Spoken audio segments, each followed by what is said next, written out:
Next question पे चलते हैं. This is the most beautiful question of पाठशाला open test 1. Why? The answers you got are beautifully simple. Expressions are clear. No calculation at all whatsoever in all the parts of the question. Calculations are really very simple and you will get crystal and crispy answer for each part of this question. तो शुरू करते हैं. Two inclined planes OA and OB having inclination with horizontal 30 degree and 60 degree respectively. एक incline plane है OA, इसका angle of inclination दिया 30 degree. दूसरा है OB, इसका एंगल ऑफ इंक्लिनेशन दिया आपको 60 डिग्री. ठीक. ए particle is projected from point P. ये पॉइंट P है, यहाँ से एक पार्टिकल प्रोजेक्ट किया जा रहा है विद वेलोसिटी u कितनी दी है आपको? u दी है 10√3 metre per second. Along a direction perpendicular to the to plane OA. ये जो प्लेन OA है उसके परपेंडिकुलर यहाँ से प्रोजेक्ट किया जा रहा है. और ये जो पार्टिकल जब आके स्ट्राइक करता है ये इस तरह से जाएगा ये, और ये जब जाके स्ट्राइक करेगा तो दूसरे प्लेन पे परपेंडिकुलरली ही जाके स्ट्राइक करता है. परपेंडिकुलरली यहाँ से प्रोजेक्ट किया गया और परपेंडिकुलरली ही जाके वो दूसरे प्लेन OB पे Q पॉइंट पे जाके स्ट्राइक करता है. क्लियर. ये 30 डिग्री, ये 60 डिग्री. ये जो हाइट है पॉइंट P की, ये जो हाइट है ये दी है आपको h. फर्स्ट पार्ट में क्या पूछ रहे हैं? Find the time of flight. P से लेकर Q तक पहुंचने में टाइम कितना लगेगा इसको. ठीक है. तो अब देखो इसको करेंगे कैसे, कैसे टाइम ऑफ फ्लाइट हम फाइंड करेंगे. P पॉइंट पे जो उसकी इनिशियल वेलोसिटी है जरा उसको वेक्टर फॉर्म में लिखते हैं. हॉरिजॉन्टल से एंगल कितना होगा? अगर हम हॉरिजॉन्टल से एंगल बनाएं तो ये जो एंगल होगा ये कितना होगा? तो ये 30 है आपका, तो ये एंगल भी 30 होगा, ये वाला एंगल 30 होगा, तो ये कितना एंगल बचा? 60 डिग्री. तो ये आपकी वेलोसिटी आने वाली है 10√3 times cos 60 degree i cap plus sign 60 degree j cap. ठीक. हॉरिजॉन्टल इस डायरेक्शन को हमने x एक्सिस मान लिया है और ये जो डायरेक्शन है इसको y एक्सिस मान लिया है.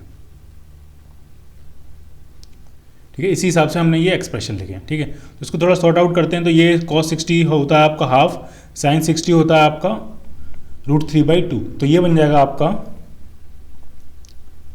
10√3 half i cap plus √3/2 j cap. ये 2 कॉमन लेके इससे कैंसिल करेंगे तो ये 5 टाइम्स कैंसिल आउट हो जाएगा. थोड़ा और मॉडिफाई करके अगर इसको लिखें तो ये हो जाएगा आपका 5√3 times i cap plus √3 j cap. ठीक. तो ये बन गई आपकी इनिशियल वेलोसिटी. हमने मान लिया कि इस पूरे प्रोजेक्टाइल मोशन में जो टाइम लगा वो t लगा. टाइम कितना मान लिया हमने? t. तो फाइनल वेलोसिटी कितनी होगी? तो जो फाइनल वेलोसिटी होगी v, उसका फॉर्मूला क्या होगा? u plus at. सब कुछ वेक्टर्स में करते हैं. एक्सेलरेशन g होगा डाउनवर्ड्स. तो अगर एक्सेलरेशन वेक्टर लिखें तो हम इसको लिखेंगे माइनस जी जे कैप. ठीक. तो फाइनल वेलोसिटी जो आपकी आ रही है वो आपकी आएगी 5√3 i cap plus 15 J cap. ये तो हो गई आपकी इनिशियल वेलोसिटी. 5√3 से अंदर मल्टीप्लाई कर दिया प्लस at, और a जो है वो माइनस जी जे कैप है तो ये माइनस जी टी जे कैप ये हो जाएगा. g की वैल्यू 10 पुट कर लेते हैं तो माइनस 10t जे कैप. ठीक. ये आ गई आपकी फाइनल वेलोसिटी. ठीक. फाइनल वेलोसिटी की जो डायरेक्शन है वो इस प्लेन इस सरफेस OB के परपेंडिकुलर है. इसका मतलब फाइनल वेलोसिटी वेक्टर और इस OB लाइन के अलोंग अगर हम एक यूनिट वेक्टर लिखें, उन दोनों के बीच में 90 डिग्री एंगल होगा. 90 डिग्री एंगल का मतलब उन दोनों का जो डॉट प्रोडक्ट होगा वो 0 होगा. ठीक है. फाइनल वेलोसिटी वेक्टर जो आपका है वो कितना है? थोड़ा मॉडिफाई कर लेते हैं इसको. 5√3 तो i कैप है कंपोनेंट प्लस 15 माइनस 10t ये कंपोनेंट है j कैप. ये फाइनल वेलोसिटी वेक्टर. अब हम लिख रहे हैं OB लाइन जो है, OB जो प्लेन है उसके अलोंग यूनिट वेक्टर 2 डायमेंशन में. ठीक. OB cap. तो ये जो है वो हॉरिजॉन्टल एक्सिस से कितना एंगल बना रहा है? 60 डिग्री. तो उसका जो x कंपोनेंट होगा वो होगा cos 60 i कैप और y कंपोनेंट जो होगा वो होगा sin 60 j कैप. तो जो यूनिट वेक्टर आ जाएगा वो सिंपली आ जाएगा cos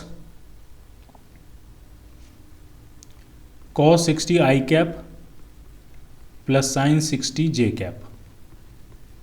इसको थोड़ा और मॉडिफाई करके लिखें तो ये हो जाएगा half I cap plus √3/2 J cap. तो इसी को हटा के दोबारा से लिख देते हैं यहाँ पे, half I cap plus √3/2 times J cap. ये आ गया O B, plane O B के अलोंग यूनिट वेक्टर। अगर वेक्टर फाइनल वेलोसिटी वेक्टर और ओ बी एक दूसरे के परपेंडिकुलर हैं तो इनका जो डॉट प्रोडक्ट होगा वो क्या होगा, 0। तो हम जस्ट डॉट प्रोडक्ट करते हैं और इसको क्या पुट कर देते हैं, 0। तो जरा डॉट प्रोडक्ट करते हैं, क्या आएगा इसका। डॉट प्रोडक्ट में आई कंपोनेंट से मल्टीप्लाई होता है, जे कंपोनेंट से मल्टीप्लाई होता है। तो आई को आई से मल्टीप्लाई करेंगे तो यह जाएगा 5√3/2 प्लस जे को जे से मल्टीप्लाई करेंगे तो यह जाएगा 15 - 10t इंटू √3/2 इजक्वल टू 0। तो √3/2 कॉमन लेके 0 में भेज दिया।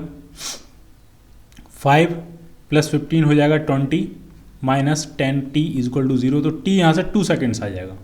टाइम ऑफ फ्लाइट एकदम बहुत ही खूबसूरत आंसर आया आपका, 2 सेकेंड्स। दिखने में जितना कॉम्प्लेक्स था उतना ही सिंपल आपको आंसर मिला है। P से लेकर Q तक पहुंचने में जो टाइम लगेगा वो कितना होगा आपके पास, सिर्फ 2 सेकेंड्स। T की वैल्यू आपको पता लग गई, टाइम ऑफ फ्लाइट 2 सेकेंड। एक पार्ट हुआ खत्म। नेक्स्ट पार्ट की तरफ चलते हैं। Velocity with which particle strike the plane OB plane को जब वो हिट करेगा तो कितनी वेलोसिटी से हिट करेगा। तो वेलोसिटी का एक्सप्रेशन तो आपके पास है ही और टाइम आपने आप फाइंड कर लिया, तो बस टाइम की वैल्यू इसमें हम पुट कर देंगे। तो वेलोसिटी कितनी आएगी, दूसरे कलर से लिखते हैं अब इसको।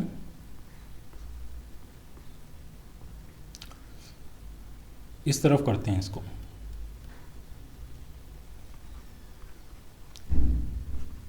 (5√3 आई कैप). टी की वैल्यू जब यहाँ 2 पुट करेंगे तो 15 - 20 यानी -5 जे कैप। अगर मैग्नीट्यूड इसका फाइंड करना है तो ये हो जाएगा √5√3 का स्क्वायर करेंगे तो 75 हो जाएगा। इस 5 का स्क्वायर करेंगे तो 20, इस -5 का स्क्वायर करेंगे 25 हो जाएगा। √100 यानी 10 मीटर पर सेकेंड। एक crystal crispy answer, 10 metre per second. तो इस प्लेन ओबी को पार्टिकल जब हिट करेगा जाके तो कितनी वेलोसिटी से हिट करेगा, 10 मीटर पर सेकेंड से।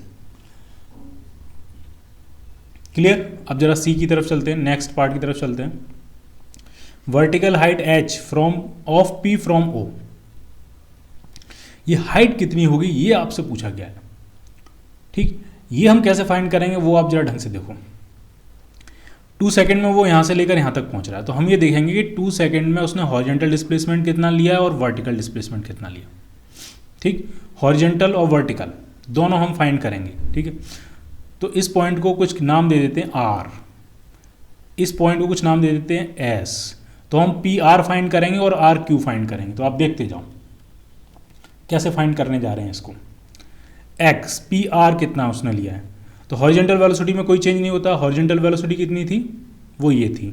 कितनी थी इनिशियल हॉरिजॉन्टल वेलोसिटी, वो थी 5√3। तो PR जो होगा वो होगा horizontal velocity into time of flight. Time of flight कितना है Q तक पहुंचने का, तो वो 2 सेकेंड्स। तो ये डिस्टेंस आ गई आपकी 10√3 मीटर। इक्वेशन 1। ठीक है, अब हम फाइंड करेंगे RQ वर्टिकल डायरेक्शन में। तो वर्टिकल डायरेक्शन की जो इक्वेशन होती है H = UT + ½ AT² होती है, और U इसमें कौन सी लगाएंगे, वर्टिकल वेलोसिटी। वर्टिकल वेलोसिटी कितनी थी, तो ये है आपकी 15। जब आप इसको अंदर मल्टीप्लाई करोगे तो ये आ जाएगा 15 जे कैप। वर्टिकल वेलोसिटी थी 15।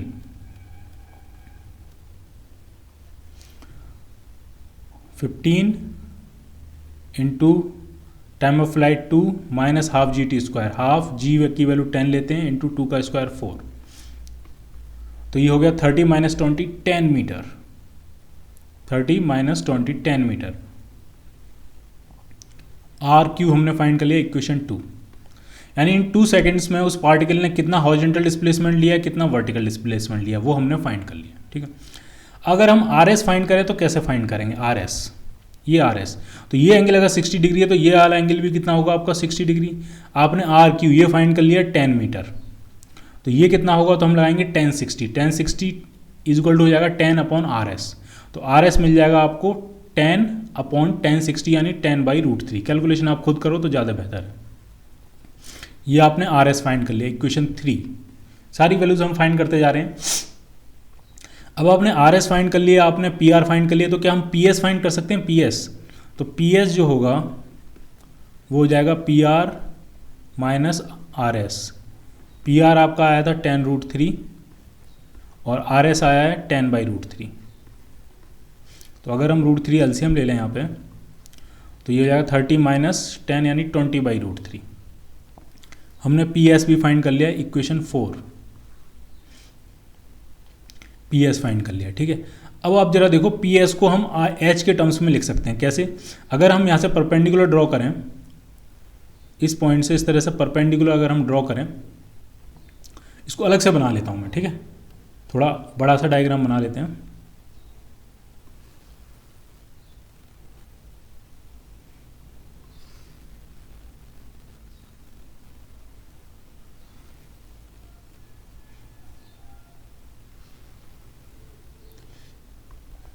ये एंगल आपको दिया है 60 डिग्री, ये एंगल आपको दिया है 30 डिग्री।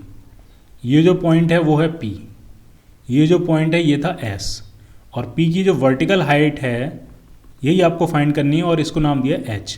तो अगर यहाँ से परपेंडिकुलर ड्रॉ करें इस तरह से वर्टिकली, तो ये भी कितना होगा H।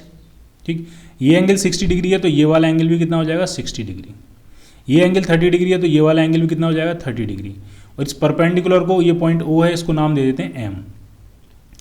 अब आप जरा देखो इस ट्राइंगल में अगर आप देखो तो आपको एंगल 30 डिग्री दिया है और ये H हाइट दी है, तो क्या PM फाइंड कर सकते हैं? 1030 हो जाएगा H/PM। तो PM आ गया H/1030 यानी आ जाएगा H√3 मीटर। इसी तरह से इस ट्राइंगल में अगर आप देखोगे तो 1060 जो होगा वो होगा H/MS। तो MS आ गया H/1060, 1060 होता है √3, तो ये आ जाएगा H/√3। तो हमने PS, ये जो लेंथ है ये हमने H के टर्म्स में लिख ली है, और PS की वैल्यू हमको पता है कितनी है 20/√3। अब हम दोनों को बराबर कर देंगे और H की वैल्यू फाइंड कर लेंगे। तो इस क्वेश्चन में ये जो हमने किया ये सिर्फ ज्योमेट्री है, सिर्फ डिस्टेंसेस कैलकुलेट करना है और वहाँ से हम H फाइंड कर रहे हैं। H/√3 plus H/√3 is equal to 20/√3। √3 LCM ले लेंगे तो ऊपर आ जाएगा 4H। √3 से √3 कैंसिल, 4 से कैंसिल करेंगे 5 टाइम्स, तो H का बहुत ही खूबसूरत आंसर आया आपका 5 metre. Very beautiful, simple, crystal and crispy answer 5 metre. तो जितना कॉम्प्लेक्स ये क्वेश्चन दिख रहा है, कैलकुलेशन उतनी ही ईजी है। वैल्यूज इस हिसाब से सेट की गई हैं कि आपको एकदम क्रिस्टल आंसर मिले, और कैलकुलेशन न के बराबर। कोई ऐसा नहीं कि 13.2648 कुछ इस तरह से आंसर है, वो नहीं, एकदम सीधे और साफ आंसर आ रहे हैं। तो आपने वर्टिकल हाइट फाइंड कर ली है पॉइंट P की 5 मीटर, ये भी हमने निकाल ली 5 मीटर। अब D part, the maximum height from point O attend by the particle. Maximum कितनी हाइट ही अटेन करेगा इस प्रोजेक्टाइल मोशन के दौरान। तो ये जो मैक्सिमम, जब वो अपने हाईएस्ट पॉइंट पे होगा, ये हम मैक्सिमम हाइट फाइंड कर लेते हैं इस प्रोजेक्टाइल मोशन में। ये मैक्सिमम हाइट फाइंड कर लेते हैं कितनी होगी ये, इसको H0 कह देते हैं। और इस H0 में अगर हम H ऐड कर देंगे तो पॉइंट O से मैक्सिमम हाइट आपको मिल जाएगी। ठीक, H0 निकालना बहुत सिंपल है। किसी भी प्रोजेक्टाइल मोशन में जो मैक्सिमम हाइट होती है वो होती है U² sin² थीटा, या अगर मैं सीधे से लिखूं तो ये होती है वर्टिकल वेलोसिटी, इनिशियल वेलोसिटी के वर्टिकल कंपोनेंट का square upon 2g, U² sin² theta upon 2g। Vertical component जो था वो कितना था, वो था आपका 15 मीटर पर सेकेंड। तो 15 का स्क्वायर करेंगे तो 225 हो जाएगा अपॉन 2 इंटू जी की वैल्यू 10। ठीक, तो 10 हटाएंगे तो ये पॉइंट हो जाएगा, 2 से जब हम डिवाइड करेंगे तो ये आ जाएगा 11.25 मीटर। तो मैक्सिमम हाइट अगर आपसे पूछी जा रही है पॉइंट O से, तो इसमें हम 5 मीटर और ऐड कर देंगे तो ये आ जाएगा 16.25 मीटर। Simple crystal answer. तो मैक्सिमम हाइट हमने फाइंड कर लिया है। अब आपसे पूछिए डिस्टेंस PQ कितनी होगी। ठीक है, P से Q को अगर डायरेक्ट इस तरह से मिलाएं तो ये डिस्टेंस PQ कितनी होगी। तो PR आपको पता है, आपके पास RQ है तो आप PQ फाइंड कर लोगे।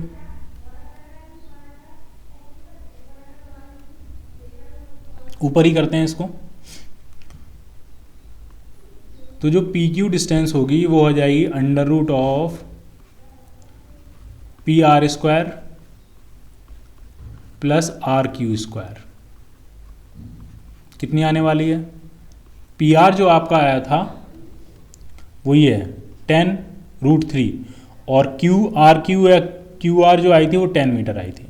10√3 और 10√3 का स्क्वायर करेंगे तो ये हो जाएगा 300 और 10 का स्क्वायर करेंगे तो ये आ जाएगा 100, यानी अंडर रूट 400 का मतलब 20 मीटर। पी क्यू जो लेंथ आ रही है, डिस्टेंस जो पी क्यू आ रही है 20 metre. Crystal answer, no calculation at all. This is the most beautiful question of the Pathshala open test 1 and you must appreciate the beauty of this question.